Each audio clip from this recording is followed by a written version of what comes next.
Hey, internet friends, this is Magic Brad on the Magic Brad Show in Synergy Cafe, and I've got a new friend that's just down 35W here from Minneapolis, living in Dallas, Texas, and his name is Angel, and the last name is Ribo. You there, Angel? I am here indeed. Thank you for having me, Magic Brad, and thank you everybody who's listening to us today. How was the weather down there? I understood you guys got some of our Minnesota snow down there a while ago. Oh, come on, don't remind me. That wasn't the worst thing, right? The worst thing was having no power for a long time. Yeah. So weather today is we have some clouds and it's sunny, and we were 49 at the beginning of the day. So probably right now we are over 50. You got the power back. Oh yeah. But the funny thing is that we're having internet outages. Oh sure. Yeah. So Also we have to get ready for that. Hopefully this will go smoothly. Yeah. Absolutely. No. I mean, the thing is, how to say this? You would never imagine that you would be 35 degrees inside your house. I mean, it's like crazy stuff. And how can we possibly do that? You see your breath? It was dark, so I don't remember. Well, Angel, I don't do these real long. I keep them kind of condensed. And Oh, we get please, right into absolutely. the I'm all about it. Please. Absolutely. Thank So you. how long have you lived in Dallas? For 10 years now. Okay, deep roots. Yeah, it's a great place. It's a great place. Yeah, absolutely. And you're married and got kids? You're a single wife? I'm married. I have 3 kids. Okay. 2 live at home. The other one left already. So yeah. So I mean, we are excited. We love it here. We're very, very into the community. We are volunteers in local hospices, volunteers in the schools. So we are all in here. I mean, we love it here. We are north of Dallas, actually, in a place called Plano, and it's a. Oh, that's where they make the tackle boxes, the fishing tackle boxes in Plano, Texas. It can be. I don't know. I should be a fisherman. Oh, the tackle boxes. Oh, Tackle okay. box. Okay. Oh, okay. Boxes. Yeah. I don't. I think it's the second person that has told me that before. It could be. But there's so many headquarters of large corporations right now. So many things happening in the area that probably like the ones that have lived here, probably they are more like acquainted with former companies, like companies that have been Sure. Well, here forever. I'm 63, almost 64 years old. So I'm talking way back when I was a teenager going fishing. I remember I had a plastic Plano tackle box and wow. Okay. Plano. So who would have thunk it? So tell us a little bit about. I mean, let me tell you something. We've been here for 10 years, and there's places that when we came here, there was nothing built. Mm-hmm. And as you know, Texas is the second largest state in the union. Yeah. So there's so much space to fill, that we are in. I mean, it's amazing the amount of companies and headquarters that are relocating every single year. It's also fascinating how fast they can build buildings these days. Yeah, true. Yeah, it's not like brick by brick anymore. They take them big slabs and put them up, and poof, they got a warehouse. I agree. I agree. I don't know what's going to happen with the space, with the office space right now, with all the virus and everything. But anyway, people will figure it out. I mean, we're business people, so everybody figures out what to do with the surroundings. But it's a great area. It's an international area. There's people from many different places in the world here. Very important, high-tech industry. So again, multicultural. This is really a melting pot of cultures here in Plano, Texas. Do you consider yourself an entrepreneur? I do. In the business world? Totally. Yeah. You got that entrepreneurial spirit, and we will innovate and adjust. My background is in the event industry, events, travel, and tourism. Guess what? COVID doesn't like that. That said no. So yeah. I had to innovate, and that's why I'm doing a lot more online things like this, just staying out there, making it happen. So tell us a little bit about your business and what you do. Thank you. Absolutely. So basically, both corporate CEOs and established entrepreneurs, they hire me to bridge the gap globally for expansion and exposure. Basically, I help them grow or accelerate the growth of their businesses through strategies related to going global, basically. Mm-hmm. And basically, it's two very defined parts. One is, exposure. It's all about how do you get the right exposure in the right market at with the right target, right? Mm-hmm. And the other one is how to get, basically, it's more like business development. how to find the right clients or partners or partnerships or distributors or resellers. It depends on what service or product you're providing. So you work with a lot of different type of people, I'm sure. And Yes. do you run into like the old school guys that want to do like radio and TV because that's what works, and they won't innovate into a different way? Well, I haven't had that conversation, but I definitely deal with old school guys. And I think that everybody is so sensitive already about online, that, I mean, I have been offered myself to have a show on a radio station. But obviously then it's all about, I would have it if I could bring my clients on, and then I could help them, publicize their system, their products and services, right? So it all depends. It all goes down to the audience that you are serving. But I think that right now, even the older schoolers are really, they know that they have to be online. And to that purpose, actually, I use LinkedIn extensively. Yeah. I use as you probably have seen, I mean, I'm very active on LinkedIn. I have 27,000 connections. I literally interact with a few over, now that I counted, it's over 1,500, almost 2,000 people on LinkedIn interacting every single week, literally. Wow. So yeah, I have it's where that's my world. It's where I, interact with everybody. Well, the reason I bring it up, because I'm in the event business, and there was a party supply store locally here, and the old school guys, they've been around for like 30 years or something like that. They wanted to do radio ads. They didn't really want to put money into this social media thing because they wanted to do the old radio. And you could take that money and you can really put it into a much better place online these days when you understand that kind of thing. Some don't. But it's a great way of thinking still, because so the question that I like, I'm not the person that asks, can we do this or can we do that? Like, close-ended questions. I'm more the kind of guy that asks my clients, my partners, I ask, how can we? Yeah. And I think that at the end of the day, the main reason why they wanted to be on radio shows or let's say the classic radio, is because of the human touch. And for instance, the other day I was having a conversation with an entrepreneur. He wanted me to help her launch a show online.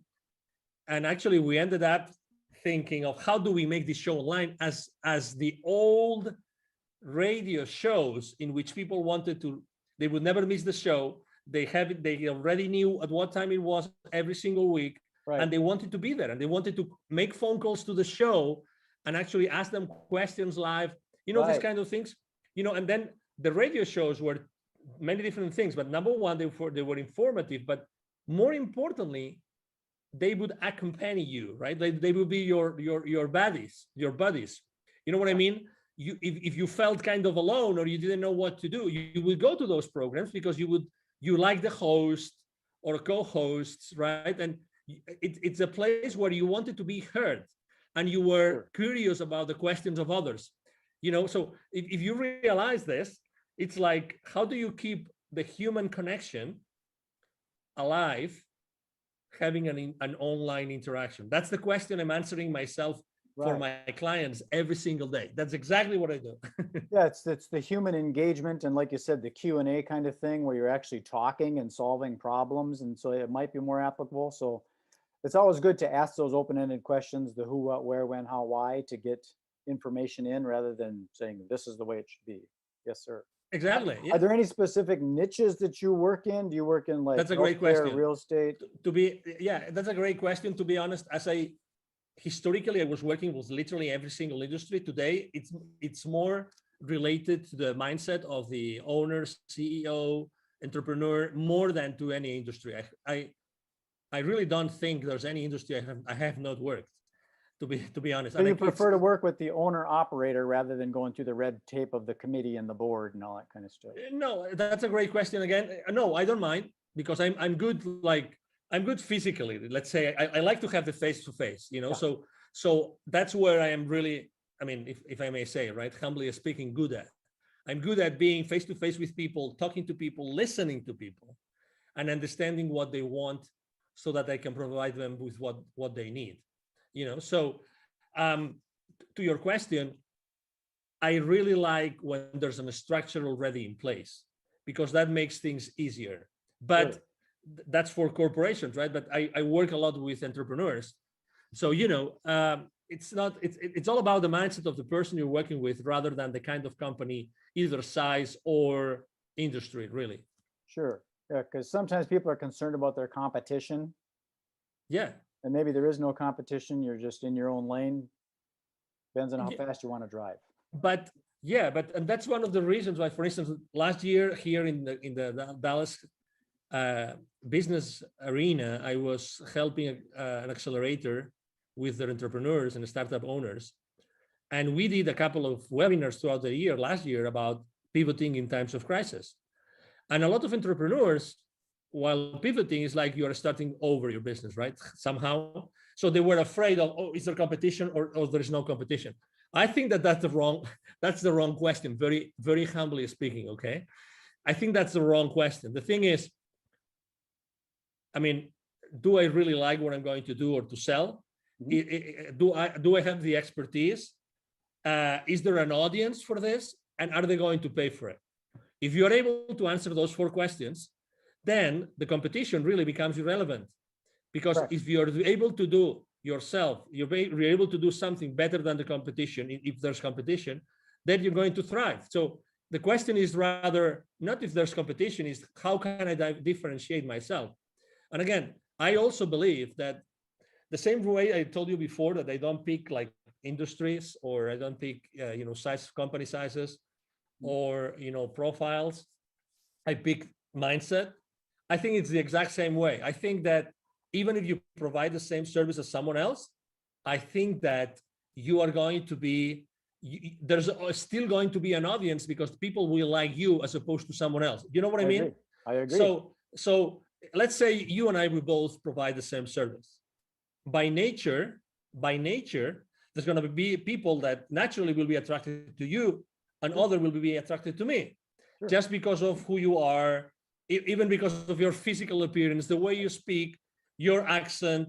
I mean, there's so many variables. I mean, your experience in life, right? There's so many things. I agree. So that's why I think that it all depends on how badly you want to do this, how really enthusiastic and passionate you are about providing a specific service or selling a specific product, rather than the competition. I'm very skeptical about cutting someone's wings because of the competition. Very skeptical. Yeah, I've never really understood the competition in business, because if you look at it, McDonald's and Burger King and Coca-Cola and Pepsi are still there, so nobody's won. There is no goal. There's no end goal like there is in a sports game, where there's a goal and a time that runs out. And there are more and more. It's funny that you mentioned this, because if you go to the central markets or to the Whole Foods markets and these places, you will see that there's probably like 4 or 5 more brands of cola, of cola, refreshment. Yes. There are already. And if you go, actually, I remember when I was still living in Latin America 11, 12 years ago, there was actually a very, very popular soda brand that was from Peru that was competing head to head with both Pepsi and Coca-Cola. And that was, again, 12 years ago, and they started 20 plus years I'm in ago. agreement with that. I think it's, I mean, if your mother and father competed, you wouldn't be here. Exactly. You got to work together. Which ends up, which eventually takes you to a place where, okay, so how can I collaborate as opposed to compete? I agree. Maybe to, so that's why there are so many similar ways. There. I'm building out a thing called the Synergy Collaborative, because that's what it is. It's working together. Figure out how can we don't want to take and share the pie, but let's make a bigger pie. So let me tell you something. So every time I speak about the main mistakes that entrepreneurs make when they start their own journey, collaboration is one of the main mistakes. Number 1, because it's a blind spot for them. And number 2, because they are afraid of it. And number 3, because they're not able to do it. They don't know how to do it. It sounds crazy, but if you analyze it, and you said it great, MagicBrad, we are not taught on how to collaborate. How many subjects did you have? How many periods did you have in your elementary or middle or high schools about collaborating? What's the right way for collaborating? Well, of our collaboration. brains are functioning with the left and the right. So we already got that good and evil and the black and white and the separation. You got to realize that there is a gray. Yeah, but also again, how do you collaborate? How much do you give, and how much do you expect in return? So it's funny, but I really believe that we are very bad in collaboration, very bad. I agree. It's an under. You kind of wonder, okay, I put in 100 hours, you only put in 70 hours, and how come we're splitting 50-50? Yes. So I understand our mind thinks logically like that. Yes. I had another question about who do you serve? Are you in a specific geographic area? Do you prefer the United States, North America, or is it global? Doesn't matter to you? Yeah. So I've had in the last 5 years of my business, I've had clients in Europe, in Latin America, in Asia, in Australia, in Canada. So I have customers all over the place. So when it comes down to helping companies go global, there's really, I take clients from almost everywhere in the world. Right now, actually, I'm working on two projects, and one of them is in Asia, like large expansion projects. And there's really no geographical origin. Obviously, I have a very important footprint here in the Dallas area because I'm here. So there's a lot of executives that know me and know who I am, right? Because they see me around. But my clients really come from anywhere in the world because of the online world. Because some of the things that I'm working on, it's hard for me to work with someone over in Singapore or Bali, Indonesia, because the calendar is so flip-flopped. We're going to meet on Monday, but guess what? It's Tuesday there. Yeah. So I try and stay in the central time zone as much as I can, but to each his own, Yeah. I just had a conference call video conference call at 9:30 a.m. here in Central, and it was really late at night for them. But we try to compensate. We try to do like late for me, late for them, late for me, late for them. So we try. I like the way you operate because it's kind of doesn't matter because over on the other side of the planet, you got early morning people and they got late night people. It depends on the vibe and stuff. So it sounds like you're very open to whoever wants to work with you. I am. Done. Yeah. That's true. So yeah, I mean, typically, I have to say I work a lot of hours. A good day for me is a day in which I have a 2 or 3 hour break in the middle. Okay. So I see my day in 2 big chunks, really, because of that. So, so I have a big chunk in the morning, starting really early. And then I have a big chunk, let's say after 5, I have another big chunk of, Asia is waking up and Europe is going to sleep, so. What would be some of the key words that you would use for when people are looking for you, if they're searching you out? Yeah, international expansion, international exposure. I am an influencer, so actually I'm a very strong business to business influencer or business to consumer, because the profile of the 27,000 connections I have on LinkedIn, I told you before, I engage with more than 1,500 every single week. So because of the nature of what I do on LinkedIn, I'm an influencer there. So I am a LinkedIn strategist, a LinkedIn influencer. Okay. Let's say a global expansion. Those would be the keywords. Yeah, LinkedIn is a whole nother world. I got a friend locally here that wrote a book on it. He calls himself the LinkedIn rock star. Mike O'Neill. I don't know if you know that name. I've heard his name. Yes. He's definitely a Mike O'Neill. Okay. Lives here in Minneapolis, used to be out in Denver, but he's really heavy into LinkedIn Navigator and helping lead generation for his clients. That's what that's good. Generation through LinkedIn. I do a lot of that. MagicBrad, a lot. It's a big world out there, Angel. It's a big world. Yeah, it's a big world, but it's becoming smaller and smaller. Well, I think it's important to, sometimes niche down. Myself, I'm working on what I call narrowcasting rather than broadcasting. Yeah. I'm trying to stay within the central time zone so that we're all working on the same time frame. And in the event industry, so I'm specific to the event industry, ideally right here in the Twin Cities. So suppliers of events and people that plan events. So I'm pretty niche down, but inevitably you get into this, oh, that looks interesting, I should sell that software to real estate agents, and you get lost sometimes. Yeah. You gotta put the blinders on and stay focused.